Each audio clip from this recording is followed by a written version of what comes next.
Hey, everybody, it's Eri from Tokyo. This is your cryptocurrency update from Japan. And if you like deep dives that justify the use case for the digital asset XRP, this is just that kind of video. Also, Ripple, Rails, and Mastercard. Yeah, no doubt in my mind.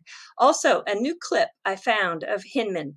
It's really, I think, enough to put any doubt to rest that this man who was with the SEC under Clayton, they have tried to rig this cryptocurrency space. And then that deep dive, wow, it is all about a current Ripple vice president in Brazil who is also the CEO of two more companies. You're going to have your eyes wide open for that one. First, we'll take a look at the market. It's at 2.28 trillion, not quite where we were at an all-time high on May 12th at the 2.5 trillion, but we are moving in the right direction, and 14.8% of all the volume in the last 24 hours is tied up in DeFi. I'm telling you, we're going to see this 14, 15, 16% going into 20% by year end. It's just very interesting. Hedera, Hashgraph, too, up quite a bit, up to 28 cents. That's really, really looking strong. Quant pushing ever so closer to 200, sitting at the time of this recording at $194. Ethereum dancing on both sides of $3,900. Ooh, I love it. And VeChain is finally getting some of those losses back, up 7% at 15 cents. Theta, Phantom, Litecoin, all double digits up. It's really looking like it's going to be a good day. You know, take a look at this. This is so rare, right? I caught it on my phone app today. All of the zeros on the $50,000 mark that BTC hit are there. I have not ever seen that before, and I can tell you that I have looked at the pricing on that app probably more times than I want to admit. All right, I pulled a couple of comments of William Hinman. He spoke to members of Congress just 19 days before his famous Ethereum pass speech. You know, miraculously, the SEC just gave them a free pass, no scrutiny, even though they did raise money in an ICO, an initial coin offering, which Ripple never had. This is one of the two that I uploaded on Twitter, and the Congressman Emmer asked, well, how can we improve the regulatory clarity? And Hinman replied that, well, we work with them now how they might be structured. So it was just kind of ridiculous. But this is the one I really want to play for you because it sums up all the deceit. Remember, this is 19 days before he gave his free pass, and just 27 seconds, you're going to hear Hinman say, it's quite hard to have an initial sale, which is an ICO, without having a securities offering. Yeah, he said it himself. Have a listen. And given your division's jurisdiction as it relates to cryptocurrencies and initial coin offerings, do you have any circumstances that come to mind that might render a token sale as something other than a securities offering? The initial sale, it's quite hard to have an initial sale without having a securities offering, which is why the chairman has noted that the initial sale of these may require compliance or exemption. So he said it himself that giving it a green light just 19 days prior after, but prior he says that, well, it might need compliance or exception because it's very difficult to not call an ICO a security. So if that's the case, if Ethereum did get an exception, why? Please explain why. Because Ripple never had an ICO, and XRP is arguably much more decentralized. So it doesn't make any sense at all. And the bad actors Well, I think they no longer can hide. This little retail investor has the tools to pull back that curtain. All right, let's move to some updates on what kind of business is happening out there. This is Mastercard, and they're launching a new Start Path cryptocurrency and blockchain program for startups. What it is you have to remember on July 1st, Ripple invested in the Singapore NFT platform Mintable.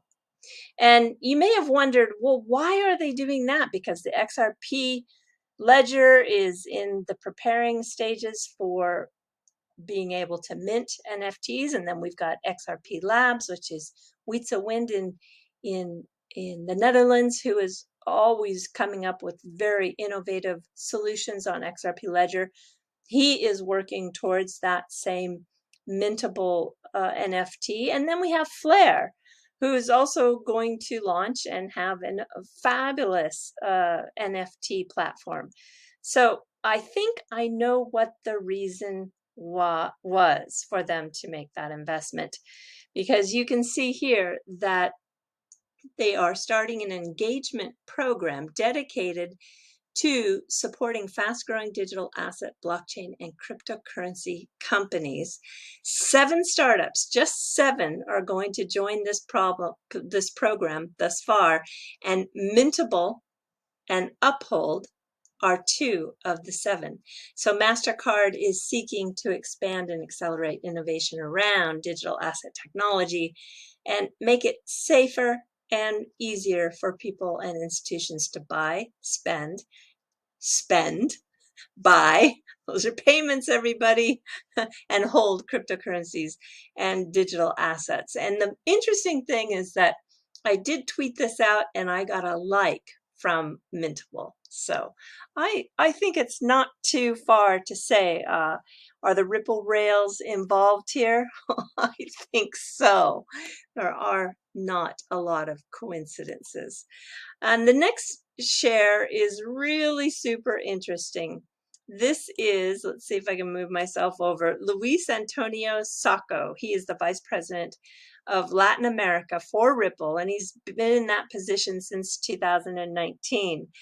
But you'll see he is, yes, presently still there, but 2 more companies appear on his LinkedIn profile. He's the CEO of Aqui Card, Aqui meaning here, so the Aqui Card, and also the CEO of Synerlog.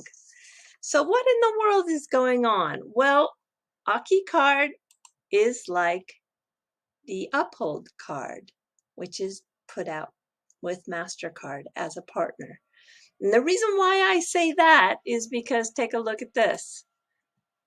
This is Aqui Card and Coinbene, a cryptocurrency exchange based in Singapore with global operations, customers from 200 different countries. And yes, they have an office in Brazil, and they signed a partnership. So, Ripple Rails, what do you think? I mean, come on.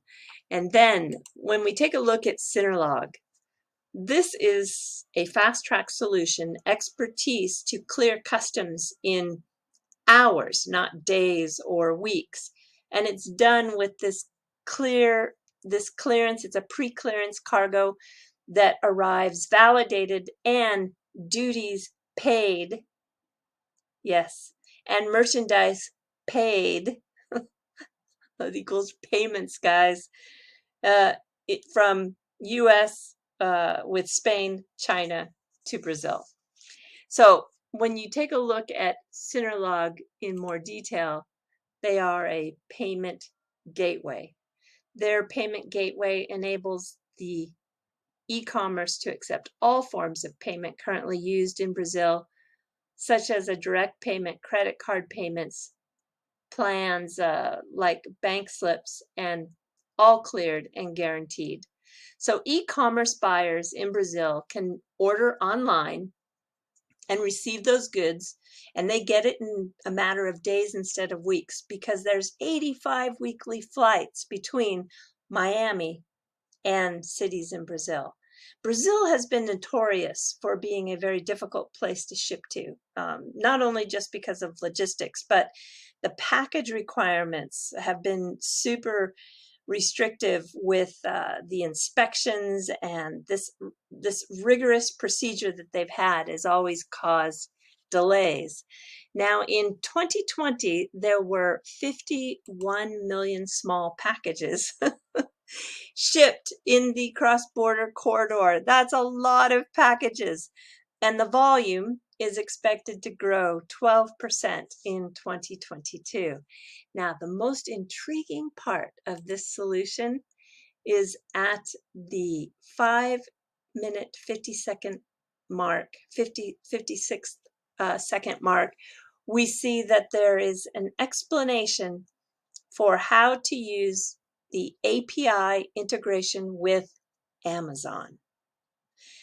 So they go on for this duration of another 30 minutes. It's a video from May 1st explaining how to use their e-commerce cross-border solution, Amazon. Do I think there's Ripple Rails here? Come on, everybody. What do you think? I mean, Luis is still the vice president of Ripple for Latin America. Yeah, he's building out the use cases. He's turning out to be a very, I think, valuable employee. And here, when we go to the Brazilian Chamber, Brazilian American Chamber website, you can see that Synerlog is a company formed to offer the best solutions door-to-door and payment gateway. Oh, yeah. I don't even want to ask the question again if you think that the Ripple Rails are included. So we know that Brad Garlinghouse, along with a couple of other really high-level C executives, were meeting with the president of the central bank in Brazil. We do know for sure that Banco Rendimento was the very first bank to integrate with the Ripple cloud. So they're probably the bank on the receiving end, my guess, because they specialize in those payouts, as you can see here, to Brazil. So I think we're probably just, still building the business before we see an official announcement. And just so you know, there is an ex-Ripple Latin America employee that becomes the manager of Satoshi Tango in Brazil. This is the exchange. And what you can see here is that when he first got going in his career, he started with Banco Rendimento, and he was in the department that was aiming to facilitate international and local transactions. And from then on, from that experience that he had in the bank, he was fascinated with cryptocurrencies, and he really wanted to work with them. And as he believed in that potential of the sector, which is cryptocurrency and payments, right? And he had that opportunity to work with Ripple. That's what he is quoted as saying in this article that announces he has become the country manager of that exchange. So it's really good to have a connection with the exchanges because they so often help facilitate the on-demand liquidity with the digital asset XRP in those corridors. And if you're wondering who took his position, somebody very, very qualified. This is now the Director of Customer Success for Latin America. He started in June, so very recent. He was once with Google as the Head of Business Development for Latin America, and also Head of Business Development Brazil for Twitter. Wow, good quality people, right? All right, everybody, yeah, you lost me. I'm sorry I got kicked off on one of those websites, but I will just finish off with a little bit of fluff. And this is, of course, we've got moon viewing month. This is the best month to view the moon, and that day is the 21st 21st, I believe, for, yeah, 21st, Tuesday, for the official big moon viewing event in Japan. And always McDonald's comes to the table with a lot of moon menu, but this time, in addition, we have Kentucky Fried Chicken, KFC. This is their version of the schemy moon viewing menu. And oh my gosh, I can't wait to share this one with you. So there is a new taxi called Neruchiru taxi, which kind of translates to nap taxi. And the reason why they call it that is because when you get in, you can experience aromatherapy, a free eye mask, soothing music, a relaxing drink, a phone charger, a pillow, and mood lighting. And it's okay if you want to sleep. That's what it's designed to do. It runs from 10 p.m. to 2 a.m. out of Shibuya Station. Of course, Shibuya. Shibuya has everything. And if you are not in Shibuya, you can call them. The hours to call are from 11 p.m. to 1 a.m. How interesting is this? It's kind of a test. All right, everybody. Do take care. Sayonara for now. Bye-bye.